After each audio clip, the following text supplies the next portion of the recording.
Chapter 1. Miss Lattimore's Letter. It had been many years since Sophronia Lattimore had used her fan as a means of flirtatious communication.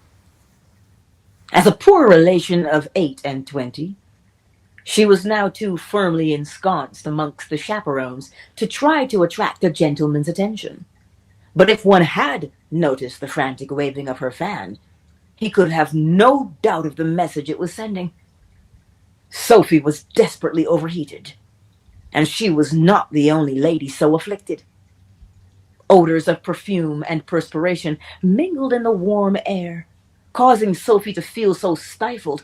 She determined she must escape into the cool night if she were to maintain consciousness.